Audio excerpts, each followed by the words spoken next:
Radio Alpa, l'alternative. Tic-tac, tic-tac, tic-tac. L'actualité, on en parle Tic-tac, tic-tac, tic-tac. avec Jean-Yves Breteau et son invité. Et cette semaine, l'actualité, on s'en parle sur Radio Alpa 107.3 FM Le Mans avec Marietta Caramanli, députée socialiste de la Sarthe, vice-présidente de Le Mans Métropole déléguée au logement et conseillère municipale du Mans. Bonjour. Bonjour Marietta Caramanli. Merci d'avoir accepté notre invitation pour commencer l'actualité. Cette journée du 13 novembre est marquée par les commémorations des attentats il y a 2 ans à Paris avec un hommage aux victimes. Le président Macron s'est rendu ce lundi matin sur le lieu de 6 attaques et sans discours du chef de l'État. L'ancien président Hollande, les présidents des chambres parlementaires, la maire de Paris ont assisté aux cérémonies aux côtés d'autres personnalités politiques. Des musulmans français et belges recouverts d'un t-shirt musulman contre le terrorisme ont aussi déposé des roses blanches devant le Bataclan. Alors Marietta Caramanli, vous participez aux travaux de la commission des lois à l'Assemblée nationale. La nouvelle loi antiterroriste est entrée en vigueur depuis le 1er novembre. Elle succède à l'état d'urgence qui était en vigueur depuis presque 2 ans et doit tout autant permettre de prévenir un certain nombre d'attentats d'après Gérard Collomb, qui est le ministre de l'Intérieur. Le Premier ministre Édouard Philippe, lui, précisait ce matin que le risque terroriste reste très élevé en France. Est-ce que, d'après vous, malgré ces dispositions, on ne peut jamais être tout à fait protégé d'un risque d'attentat et qu'il nous faut maintenant vivre avec ? Alors, tout d'abord, ce 13 novembre, nous sommes tous en communion, je dirais, et en commémoration avec les victimes, avec les familles et toute la nation qui finalement a souffert à travers ces événements qui ont marqué notre histoire. C'est la première chose. Effectivement, nous avons eu à examiner une loi récemment qui portait le nom de renforcement de la sécurité intérieure, de lutte contre le terrorisme. Et sur cette loi, effectivement, nous avons fait un certain nombre de propositions à gauche pour faire en sorte que par exemple, le contrôle parlementaire, c'est-à-dire que des mesures, protectrices des droits fondamentaux de nos concitoyens puissent être prises en compte.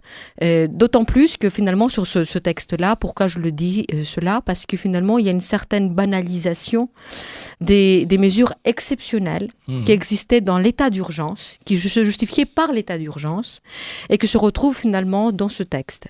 Et si je le dis, c'est aussi parce que plus de 500 personnes, universitaires, spécialistes, juristes, l'ont exprimé, nous ont saisis. Et à partir de leurs propositions, j'ai fait un certain nombre de propositions que vous pouvez trouver sur le site de l'Assemblée nationale ou mon site. Et ce qui explique aussi que je n'ai pas voté pour ce texte.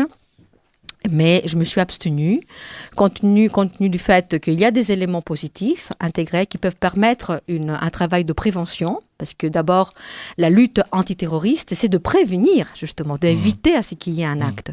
Et les derniers événements que nous avons connus, que ce soit sur le territoire, montrent bien que finalement, notre arsenal juridique, pénal, n'était pas utilisé suffisamment. Donc, je souhaite d'abord qu'il y ait une utilisation forte des mesures qui existent aujourd'hui dans notre droit pour faire en sorte qu'il y a un titre préventif, bien sûr, le repérage des personnes qui peuvent commettre demain un acte d'attentat. On n'est pas à l'abri. Donc, il faut se protéger, il faut protéger les citoyens, mais il faut prévenir aussi, pas forcément en entrant dans notre droit aujourd'hui, une sorte de banalisation des mesures exceptionnelles qui se justifient dans un état d'urgence. Alors après la déroute de Daesh en Syrie et en Irak ces derniers mois, les services de renseignement s'attendaient à un retour massif de djihadistes français partis combattre sur le terrain. Depuis le 1er janvier 2017, les autorités françaises n'auraient enregistré le retour que de 9 Français.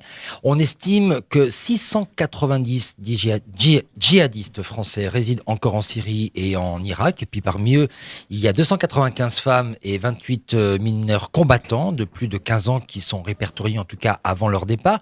Environ 400 mineurs français de moins de 15 ans se trouveraient actuellement toujours encore en Syrie et en Irak. Alors il y a une question politique qui se pose actuellement. Est-ce qu'il faut les rapatrier en France ? Alors il y a un travail effectivement qui se fait aussi avec les autres États.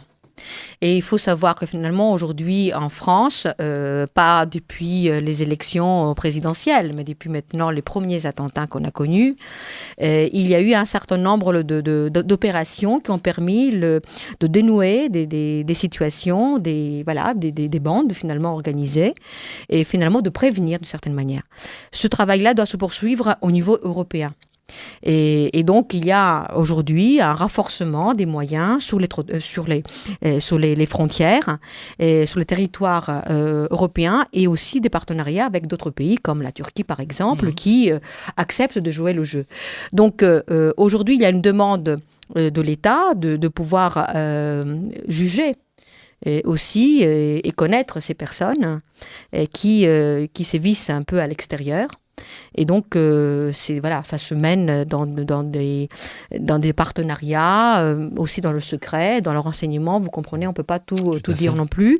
Et nous non plus, on ne sait pas tout, effectivement. Donc, il faut travailler dans cette coopération nécessaire pour pouvoir éradiquer vraiment le djihadisme. Alors, il y a une deuxième question qui se pose.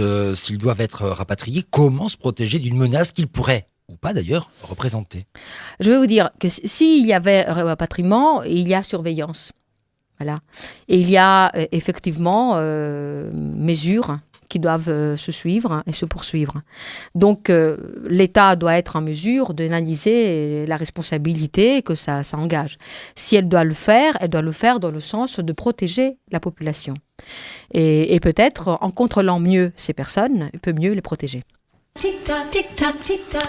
Après ces défaites électorales, le Parti socialiste s'engage dans une vaste opération de refondation à travers l'organisation de forums dans toute la France.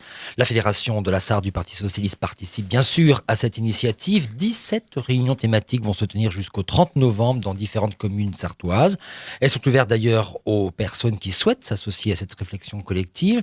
Ces échanges donneront lieu à l'élaboration d'un texte de synthèse « Être socialiste aujourd'hui et demain » et il sera débattu lors d'une convention fédérale le samedi 2 décembre au siège de la Fédération sartoise. Alors bien sûr, il y a eu ces défaites électorales. Est-ce que c'est aujourd'hui, d'après ces défaites, une démarche nécessaire pour le Parti socialiste? Aujourd'hui, plus que jamais. Elle était déjà nécessaire avant, je le dirais. Et que quelque part, finalement, peut-être le Parti socialiste n'a pas su tenir sa place, une place en tout cas, de parti politique dans une majorité qui gouvernait. Voilà. S'il faut tirer les leçons de cette expérience, mais ça ne doit pas nous amener à dire qu'on est plus qu'on est. Il y a le socialisme qui existe, il y a la social-démocratie qui existe au sein de ce socialisme. Et je dirais que peut-être plus que jamais aujourd'hui, il faut mettre à plat ces choses-là, pas pour exclure, je pense, mais pour discuter, échanger. Et parce que le monde et la gauche se construit avec ses nuances.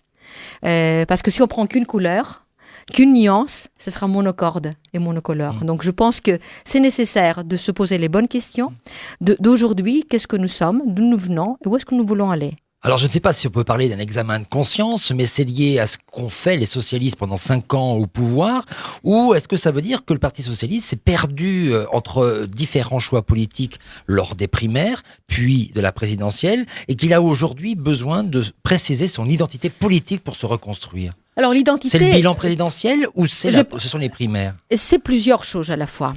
Il y a aussi le bilan, que le bilan n'est pas forcément... tout n'est pas négatif.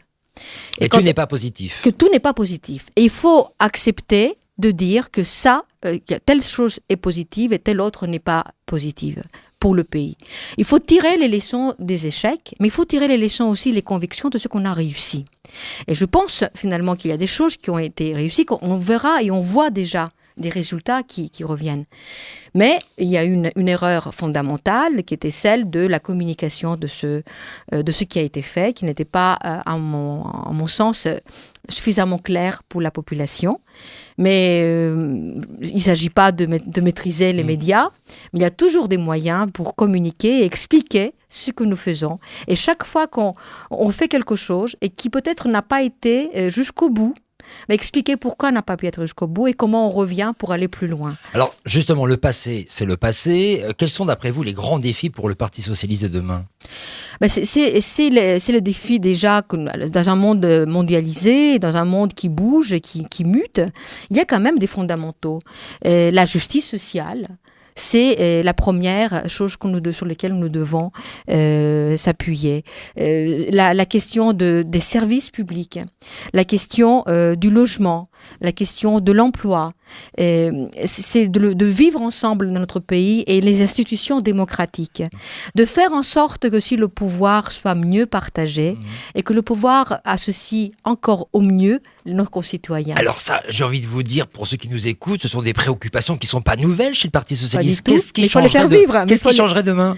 Eh ben, écoutez, il faut les faire vivre. C'est-à-dire qu'à un moment donné, peut-être ces choses-là n'ont pas été totalement partagées, totalement vécues avec les autres. Et voilà, donc je crois qu'un parti socialiste, un socialisme au gouvernement, doit prendre en considération aussi cette dimension de lutte qu'il doit mener pour les populations. Alors le 29 novembre, il y aura au siège sarthois une réunion spécifique sur la réforme des statuts, animée par quelqu'un que vous connaissez bien. Cette réforme, elle est incontournable pour, je cite, Christophe Cougny, qui est le premier secrétaire fédéral du PS sarthois, écrire une nouvelle page de l'histoire du socialisme démocratique. Écoutez, nous en parlerons des statuts. Mais des statuts, moi je souhaite que les statuts prennent en compte finalement l'ensemble des militants, l'ensemble de la population, pas seulement ceux qui sont dans le parti, mais ceux qui sont aussi à l'extérieur du parti. Parce que quand on regarde bien, ceux qui ont une carte de parti, c'est très limité. Or, nous parlons et nous devons travailler pour le plus grand nombre. Là, il y avait pourtant beaucoup de gens qui avaient adhéré au PS à la victoire de François Hollande. Même au-delà, je dirais. Un parti politique ne peut pas représenter la totalité, d'accord ? Donc il faut aussi faire en sorte que les citoyens soient associés au mieux à ces débats politiques et aussi à cette gauche, je dirais, parce que la gauche est plurielle et je pense que les solutions et les réponses qui doivent être apportées doivent être aussi plurielles en prenant en compte ces définitions. Pour revenir, Marietta Caramoli, sur la réforme des statuts qui est envisagée, est-ce que par exemple il faut maintenir les primaires que la droite envisage, elle, de supprimer ?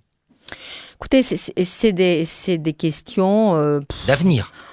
Non, moi je dirais honnêtement, la question des primaires, c'est pas une question d'avenir du parti, je veux dire honnêtement.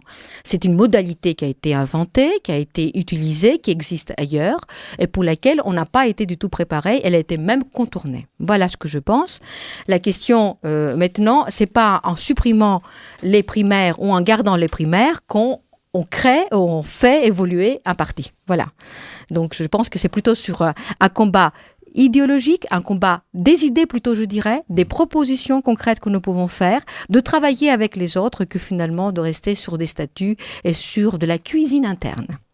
Chaque semaine, notre invité entend le billet d'humeur de la semaine avec Isabelle. Bonjour Isabelle. Bonjour. Alors, quelle est ton humeur de la semaine ? Eh bien, je suis ravie aujourd'hui de rencontrer une survivante de la débâcle électorale du PS. Car en effet, pour les socialistes, 2017 rime avec défaite. Alors, le syndrome du survivant peut parfois être sévère, entre culpabilité, dépression et sentiment d'être en sursis. Je me suis donc demandé comment vous aviez vécu cette situation et comment vous la viviez aujourd'hui.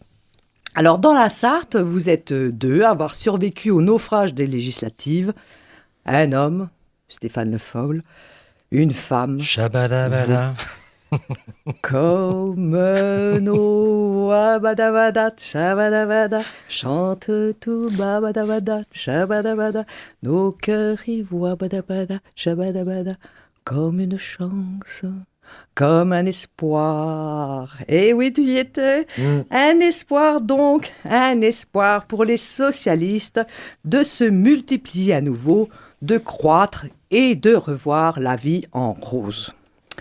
Ce que vous vous êtes déjà appliqué à réaliser, puisque j'ai lu que vous avez une fille socialiste qui est conseillère départementale. Vrai ? C'est vrai. Voilà. Mais je la laisse vivre sa vie. Mais pour la famille PS, il va falloir réduire la voilure, changer de maison et trouver où poser ses valises. Solferino, symbole de victoire, se retrouve en vente. Dans le Courrier international, on a pu lire « Vue d'Italie, la gauche française est en solde ». Petite revanche, me semble-t-il, sans aucun doute, de Lombards ayant une mémoire d'éléphant et qui n'ont toujours pas digéré la bataille de 1859. C'est la Bérésina, donc cette fois, et seuls ceux qui avaient largement labouré le terrain, ancrant profondément leurs racines, ont pu résister à la vague en marche. Les vôtres, pourtant, vos racines sont européennes, voire grecques, plus précisément, ce qui sans doute explique l'apparition de votre livre « Grèce, victime ou responsable ». Alors pour le prochain livre, je vous propose donc un titre dans la continuité de votre réflexion politique, PS, victime ou responsable. Mais peut-être n'aurez-vous pas trop de temps à consacrer à l'écriture car les dossiers s'accumulent entre la baisse des APL, les nuisances sonores de la nouvelle ligne TGV et d'autres encore. Bref, vous êtes déjà sur les rails pour de nouveaux combats. Toujours en campagne, en somme, comme à la ville, une battante. Alors, mes hommages, madame. Voilà pour Merci. ce billet d'humeur d'Isabelle. Alors, ça pourrait être le titre du prochain livre que vous pourriez écrire, remplaçant simplement PS, la Grèce par le PS. Je ne sais pas si ça vaut la peine de faire un livre PS, victime ou responsable. Je crois que quand j'avais fait le travail sur la Grèce, c'est parce que justement c'était les deux à la fois, que c'était lié aussi à l'histoire, etc. Mais bon, le monde ne change pas comme ça, si je peux dire. Par contre, c'est vrai que les dossiers s'accumulent. Mais malgré le travail, parce que j'ai toujours été un peu j'ai toujours aimé finalement d'être sur le terrain et je crois ce que vous avez dit, c'est pas seulement la question du travail sur le terrain qui a permis les survivants. Je pense aussi, et ce qui me revient un petit peu sur le terrain, c'est aussi une manière d'être.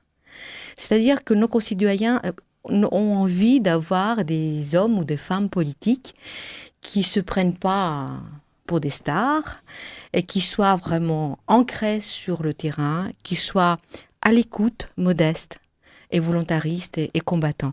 C'est ça, je pense. Enfin, en tout cas, j'essaie d'être comme je le suis. Et finalement, le travail, ça ne nous fait pas peur. Il y a toujours des combats, il y a toujours des sujets, que ce soit au niveau local et au niveau national. Mais les deux, ça se rejoignent totalement. Donc, pour le prochain livre, je vous tiendrai au courant parce qu'il y a un livre en cours. Tic-tac, tic-tac, tic-tac. Donc on ne connaît pas encore le titre. Ah, écoutez, Ah. je ne peux pas tout dire. Je ne peux pas tout dire. C'est un livre politique, D'accord. et donc que j'écris au fur et à mesure. Qui porte quoi Parce qu'un livre politique, il y en a beaucoup. Ça porte sur beaucoup de choses, les livres politiques. Sur plein de choses, hein, à la fois localement et à la fois nationalement. Bon, on n'en saura pas davantage. La parution est prévue pour quand? Oh, je prenez me votre donne temps. le temps de le finir parce que je n'ai pas de compte à rendre, donc voilà. Ah, mais Donc nous, ça nous intéresse. et puis c'est un travail de recherche, donc il faut que ça soit sérieux. Voilà. Très bien. En tout cas, Marianita Karamanli, actuellement, les orientations données par le gouvernement au budget 2018 de l'État sont en discussion et au vote des parlementaires. Un vote solennel s'exprimera, je crois, c'est le mardi 21 novembre pour une adoption définitive du projet de loi qui devrait, lui, intervenir au plus tard le vendredi 22 décembre. L'Assemblée a déjà voté des lignes budgétaires, l'une qui concerne notamment l'emploi dans le secteur non marchand. Ce sont bien sûr les emplois aidés. Il n'y aura que 200 000 emplois aidés en 2018, soit une baisse d'1 milliard d'euros pour ne maintenir qu'une enveloppe d'1,4 milliard en 2018. Le taux moyen de prise en charge des contrats aidés par l'État, lui, qui était jusqu'à présent de 70%, sera désormais de 50%. Alors c'est un chapitre qui a fait l'objet de vifs débats entre la majorité et l'opposition sur les bancs de l'Assemblée nationale, au Sénat aussi d'ailleurs, et vous êtes d'ailleurs intervenu auprès de la ministre du Travail à ce sujet. Alors est-ce qu'il faut, c'est ce que vous demandez en quelque sorte à la ministre, est-ce qu'il faut regarder les situations et l'usage des emplois aidés au plus près de ce qu'il en est fait dans les associations et dans les communes? Qu'il y ait un contrôle de l'État, et pas seulement, je dirais, sur les contrats aidés. On peut par contre aussi l'exemple des HLM qui a été évoqué avec les aides au logement, etc. Qu'il y ait un contrôle, personne ne conteste. Par contre, passer du jour au lendemain, en supprimant autant d'emplois, qui était utile globalement. Parce que moi, je me suis dit, je ne veux pas écrire au ministre juste comme ça, parce que moi, je suis convaincue de contrats aidés. J'ai sollicité l'ensemble des associations, des communes de ma circonscription. Je n'ai eu quand même plus d'une cinquantaine qui m'ont répondu. Concrètement, s'ils avaient des emplois aidés, comment ils utilisaient et qu'est-ce qu'ils pensaient de cela. C'est qui m'a inspiré finalement à faire le courrier à la ministre. Je pense que il faut un contrat aidé, c'est à la fois aussi d'abord une utilité pour l'employeur, que ce soit association, collectivité ou autre entreprise qui peut aussi faire recours à cela.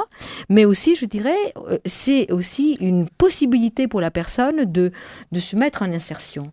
Et on sait très bien que quelquefois, pour certaines personnes, c'est très difficile. Mais pour un grand nombre, c'est aussi une vraie chance de renouer avec l'emploi et avec la confiance en soi pour pouvoir aller plus loin. Alors, les députés ont aussi adopté, cette fois-ci à l'unanimité, début novembre, un amendement du gouvernement qui octroie 25 millions d'euros aux associations. Alors, cette somme, elle est issue des crédits de l'ex-réserve parlementaire qui avait été supprimée cet été par la loi sur la confiance de la vie politique. Cette somme viendra abonder finalement le fonds pour le développement de la vie associative qu'on appelle le FDVA. Et cependant, il faut bien le préciser, toutes les associations ne pourront pas bénéficier de cette aide puisqu'elles seront prioritairement destinées aux petites associations ne bénéficiant pas du crédit d'impôt sur la taxe sur les salaires, ce qui est l'équivalent du CICE pour les associations. Si je peux me permettre là-dessus, on ne pouvait pas être contre puisque nous l'avons fait on avait formulé cette proposition-là. Cependant, quand même, il y a quelque chose qui manque au bout du compte. C'est 23 millions au lieu de 40 millions. Tout à fait, ce que j'allais dire. Voilà. C'est quand même, la différence, elle est énorme. Et en plus, aujourd'hui, nous ne savons pas du tout comment cette attribution se fera avec les députés, au niveau local, au niveau national, sur quels critères, aucune idée.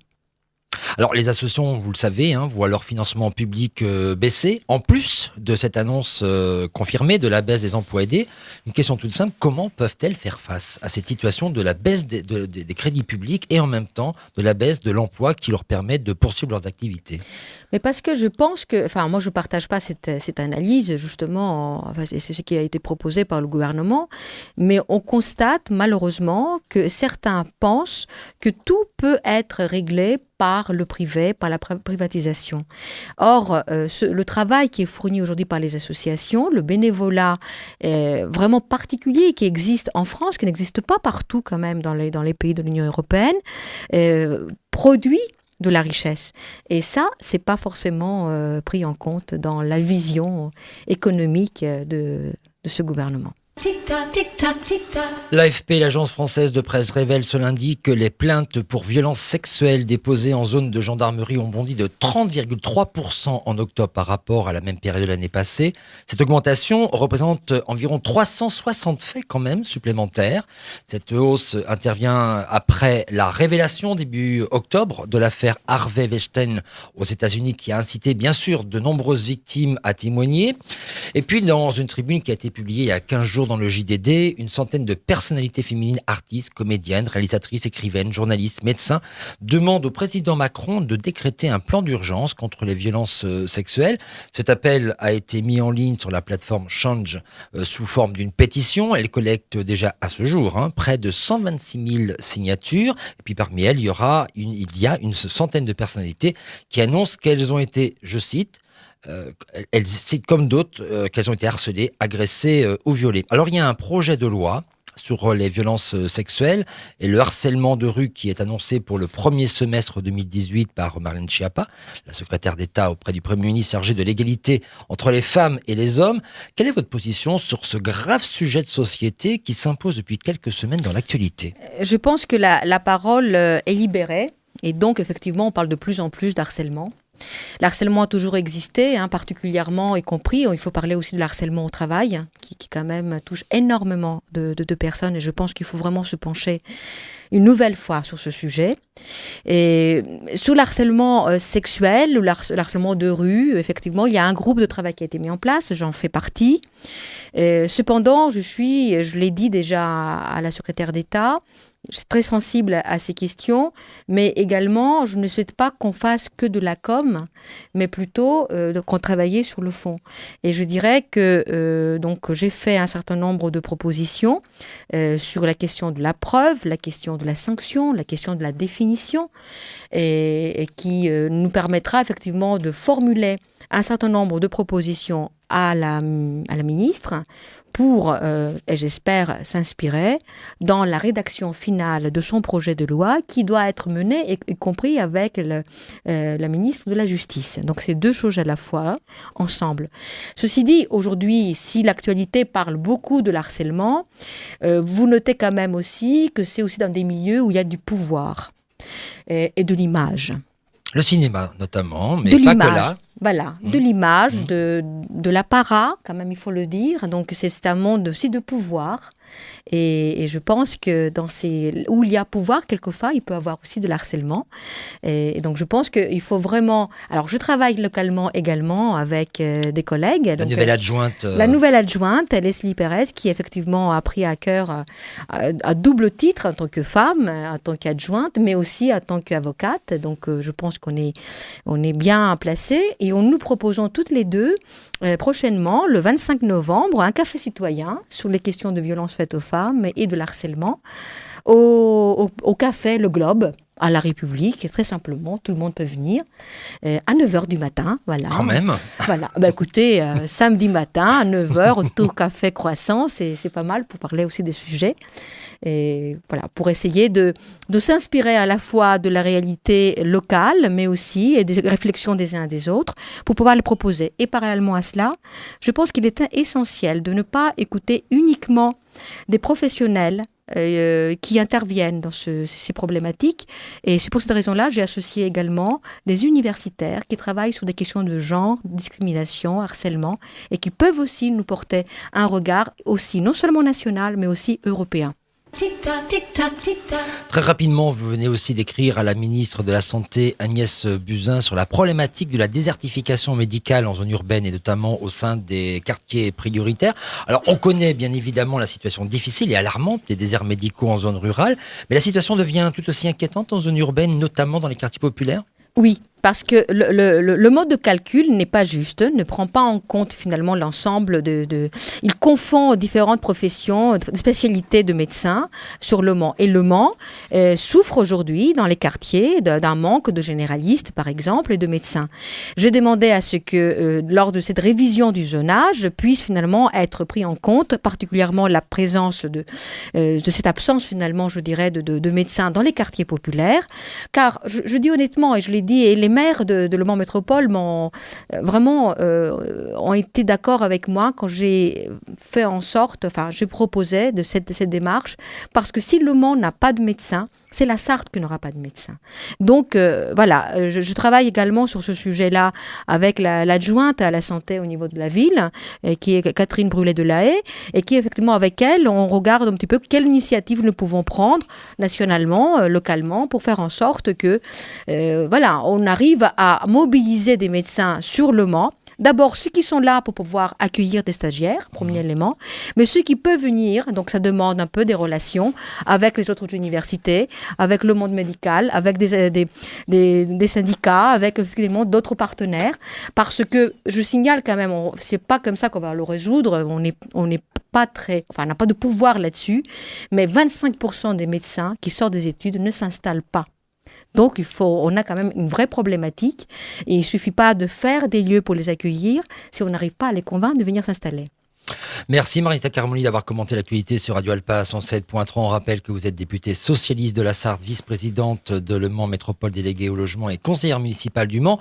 On va se quitter rapidement avec votre choix musical, un titre d'Étienne Dao, Des attractions désastres. Un titre extrait de l'album Paris ailleurs de 91. Pourquoi Étienne Dao ? J'adore. Tout simplement, Étienne Dao, parce que c'est un homme qui a d'abord ce qu'il chante, les paroles, ce qu'il est, et également c'est cette musique un peu en décalé, toujours rythmée, voilà, ça fait partie aussi des hommes, des musiciens français que j'ai rencontrés au début, il y a quelques années, et donc je chéris particulièrement lorsqu'ils sortent un album, et je crois que bientôt il va sortir quelque chose. On va donc écouter Étienne Daho, et merci à Arthur Bevier pour la réalisation technique de cette émission qui Merci sera à vous tous rediffusée aussi. mercredi à 8h et dimanche à midi.